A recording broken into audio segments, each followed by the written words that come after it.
Okay.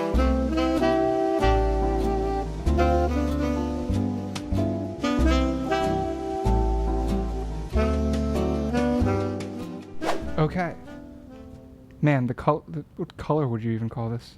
Bone. Okay. Okay, so this is patch 1.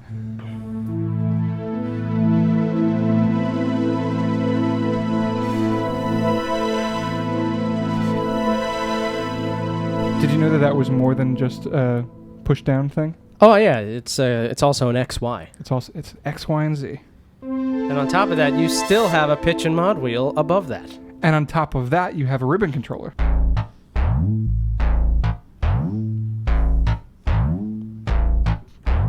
I feel like with all these modulation controls, and especially the polyphonic Aftertouch, there's this way in which sound design and playing were distinct categories more so at one point.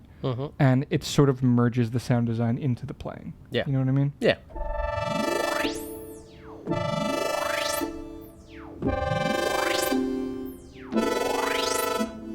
In terms of live performance, it just adds a layer of expressivity. Expressiveness. Expressiveness. Expresescience. Yes, expressence. What are words?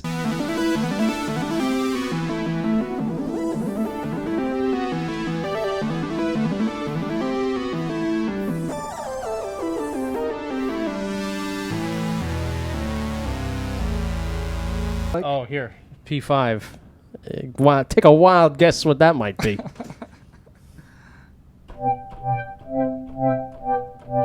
I was wrong.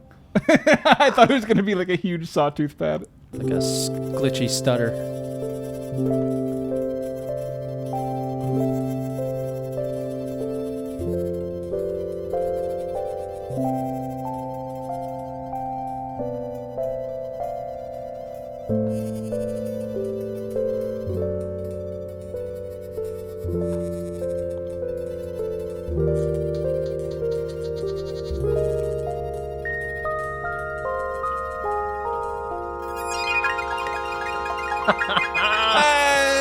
This thing's awesome. I just kind of got lost in messing around. Actually, that's I feel like more so than anything else, more so than the functionality that a piece of gear has. If I sit down and I'm inspired and I get lost in it, that's the number one That's thing. good. That's when you know you've designed a good product for musicians, when they get lost. Yeah, yeah. Then all bets are off. Yeah. Kobik.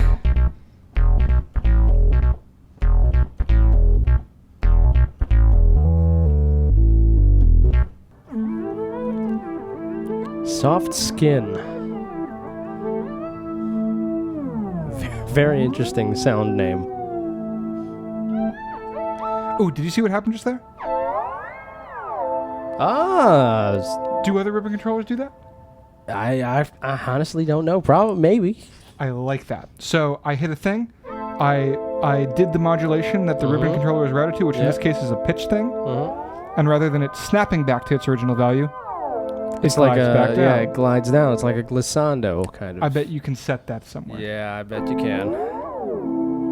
Ooh.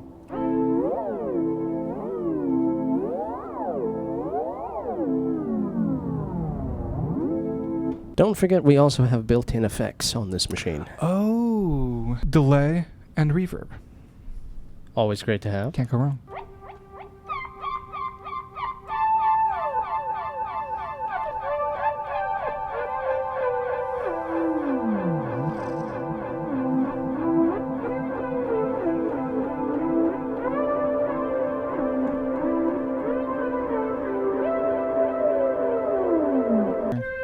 It's a very, very fast FM style-ish slappy delay. Like, super fast.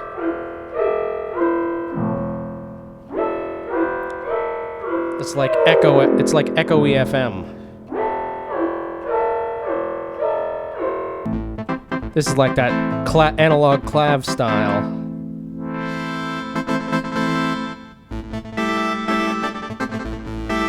With a little bit of Vox Farfisa organ sprinkled in for a good mix.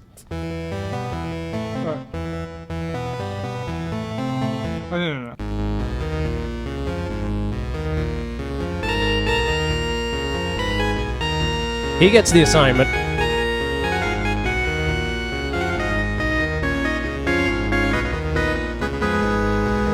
Something like that. Hey. Basically. Hey, you did it. You got it. You got it. You know about this? The morph? The morph. Oh, yes. I had... What was the first Arturia synth? The little 2-octave guy. I forget what that was called. Mini Brute. The Mini Brute, Maxi yes. Brute, Cool It was the Brute, Mini. It was Fun the Mini. Brute. But yeah, that one had... I remember that had that knob on it, and it's for doing some cool stuff with the oscillator waveforms, right? Or No, that is for any parameter that you decide to be on the A side, and morphing to any parameter that you decide to be on the B side. Oh, right. You know what? Now I'm remembering. Let's try to discover how that works exactly. So we're on A, and then what's like some way that we would want to modulate this? Maybe filter modulation or something to that degree. Classic. Okay, so we'll keep it closed on the A side, move to the B side, and we'll open it. Is that how that works? I actually don't know. I don't know if it's as simple as moving. Yeah. Okay. I love that. I love how easy that was to map that. Yeah, I'm like, that's pretty cool that you don't have to like save it to a patch. You can literally just morph it to one side, change some configurations, morph it to the other side, change it again, and then your settings are still saved per the other side. It's cool that you don't have to menu dive. Yeah.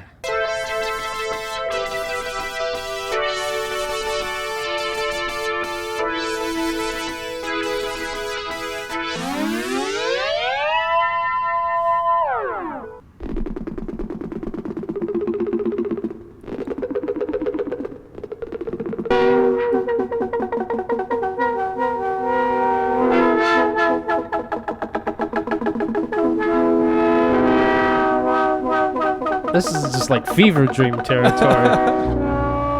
I sincerely hope that there's enough people out there who want to make weird sounds that this keyboard does well. Yeah.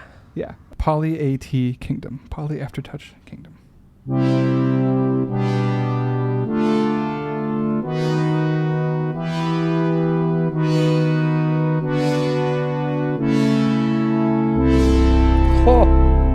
There's always something when it's like one of those fat poly sound analog sounds where it's like a slight brass, or when you hit those low notes, man, it just it's deep.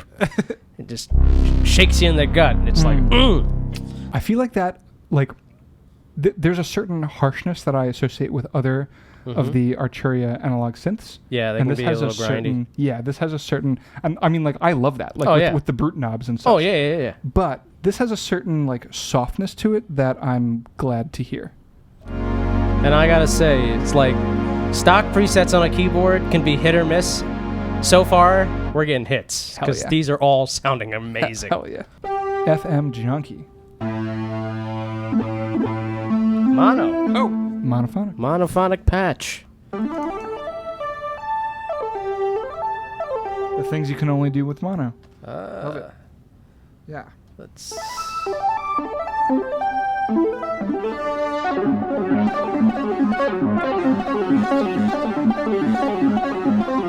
It's like a wah pedal song. In my mind. Who would it know? Yeah, it's like a wah pedal. Gritty keys. Let's see what gritty keys sounds like.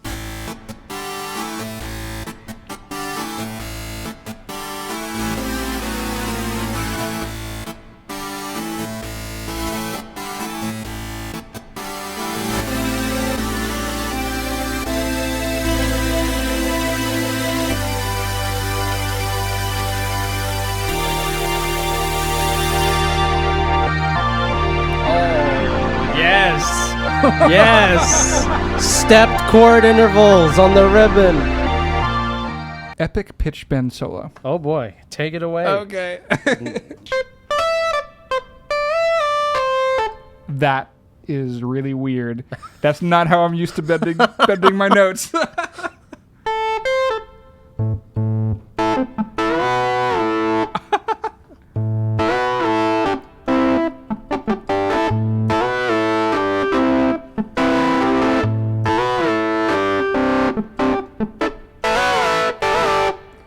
That's not how I'm used to bending my notes. That is so weird.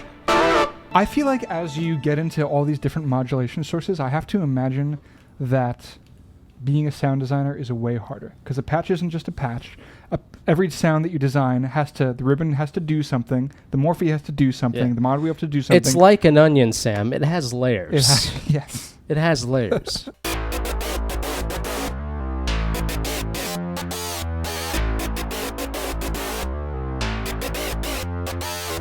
Did I ever tell you the story about how I was at one point super into modular synth stuff?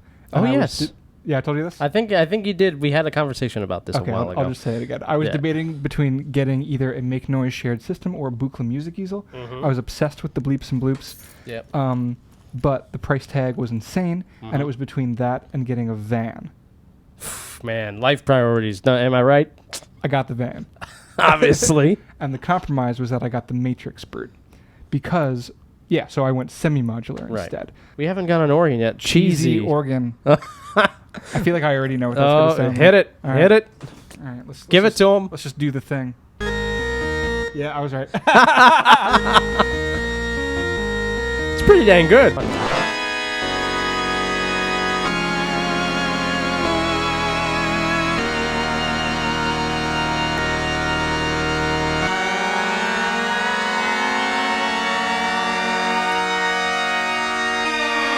That polyphonic glide gets him every time.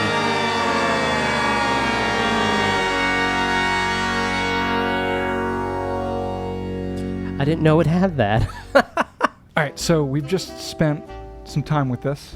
What do you think? I'm honestly shocked and blown away that we are in 2024 and we can have such a beautiful machine that can just blow my damn mind with every different patch I can find on this. It's like this is a creative person's dream come true in terms of polysynths. It's like I think Arturia really knocked it out of the park. They spent a good amount of time really dialing this in, and for just out of the get, it's just like, what more could you want? I love, as somebody who gets deep in with the sound design often, I love all the ways to modulate the sound, from the polyphonic aftertouch to the ribbon controller to the morphe to the way that you can route anything to anything with the classic Arturia mod matrix thing. This thing is great. I feel like the whole MPE thing and the whole expressiveness thing coming to analog itself is extremely special, because I've previously associated that with like pure digital. Or maybe that's just me as like a keyboard player, but is there anything else that is like MPE, the full touch thing? Full touch is maybe like a new term with this keyboard. But analog, or is this the first? I mean, I don't know if it's the first one that's had MPE capability, because I've been seeing a lot of companies try and integrate it with their newer poly since at least within the last 1 to 2 years. I know Behringer's trying to incorporate it with their new their new polysynth platform that they've been developing. But something like this in this price range, this is a kind of flagship thing. It's like worth every penny. Yeah, I feel like this is like MPE analog polysynth, like nailed. And Arturia is the company to do it. Like, it's arrived. It is here. This is it. This is it, folks.